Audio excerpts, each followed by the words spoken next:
Hey, what up? I came to you all a few weeks ago with the intent to engage in public theology and public contemplation, thinking through some of the deeper things that we have associated with the divine. And I want to push back on some of the traditional narratives and perspectives that we have embraced theologically. Um, I think we have done a disservice, particularly under the banner of Christianity, in trying to confine a God that in many ways, in most ways, are undefinable. Religion is man, meaning humans' attempt to construct a way of thinking that helps them relate to the being that they say governs their lives.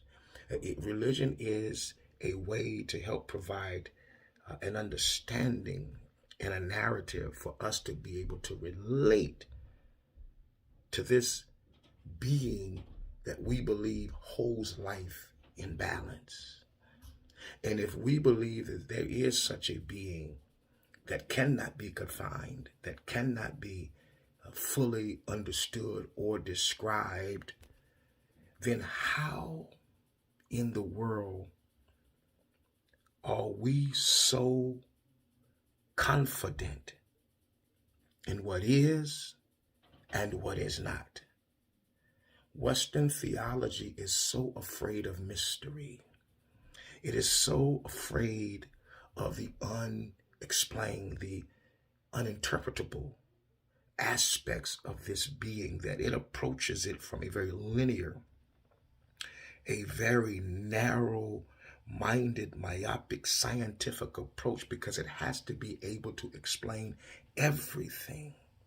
And I am saying, as a brother, as a black man, that I am pushing back and have pushed back for years. But I am moving into a space where I am welcoming more openly the dialogue, the exchange, not to stir emotions, to become angry, but let's challenge one another theologically in the way that Jesus, the author of the particular narrative or the center of the narrative that those of us as Christians ascribe to. If you look at his style of engagement, oftentimes he came with a perspective or a way of seeing things, but he entered into the dialogue anyway because he wanted to massage it, because it's through the dialogue that we grow together. And I want to engage in that midrashic style of communication, not this warped Western idea of here's who Jesus is. Here's what scripture means. No, no, no, no, no. We are reframing. I am reframing. Let me say that. I am reframing. I am reimagining. I am reinterpreting. I am deconstructing the concepts and the ideologies that have become synonymous with the Christian narrative and its text.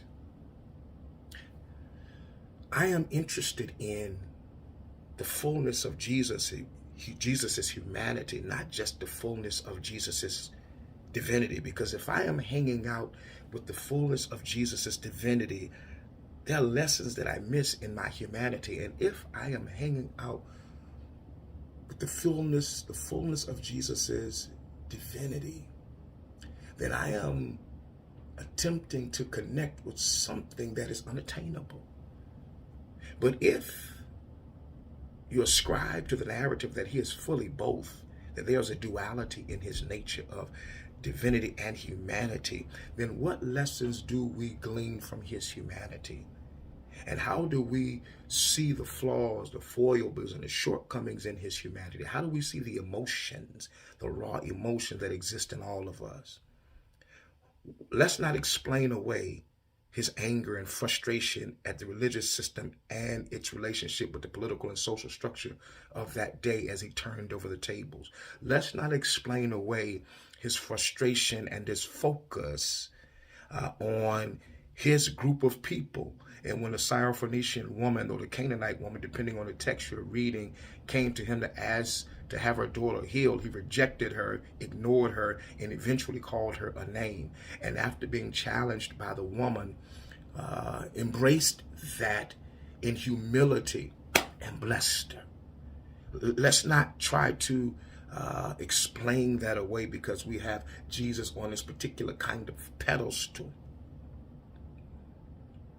even in his humanity. I want to challenge us to reconsider, to revisit, to reimagine, to rethink, and to reassess our current theological perspectives. Let's dream about a different kind of hermeneutic besides the Western, narrow, myopic perspective that continues to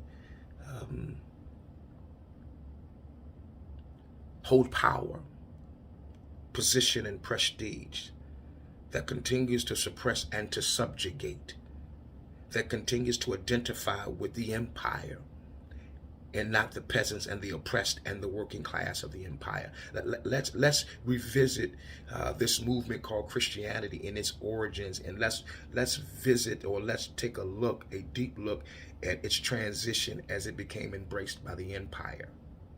Let's do that. But in doing that, it's going to cause some rub, because we've taken a peasant who was fully Jewish, who approached his expression of faith in such a radical way that it shook up culture of his day, and the lessons continued to travel and move from groups of people to now it has been accepted and embraced worldwide. Let's look at that narrative, and not this concocted, constructed, neatly packaged position that literally came out of the Nicene Council, which rejected some of the councils that came before it and some of the councils that came afterwards. Let's be students of the gospel, man, and not just parrots of a particular perspective, because that's all we've been taught and that's all we know.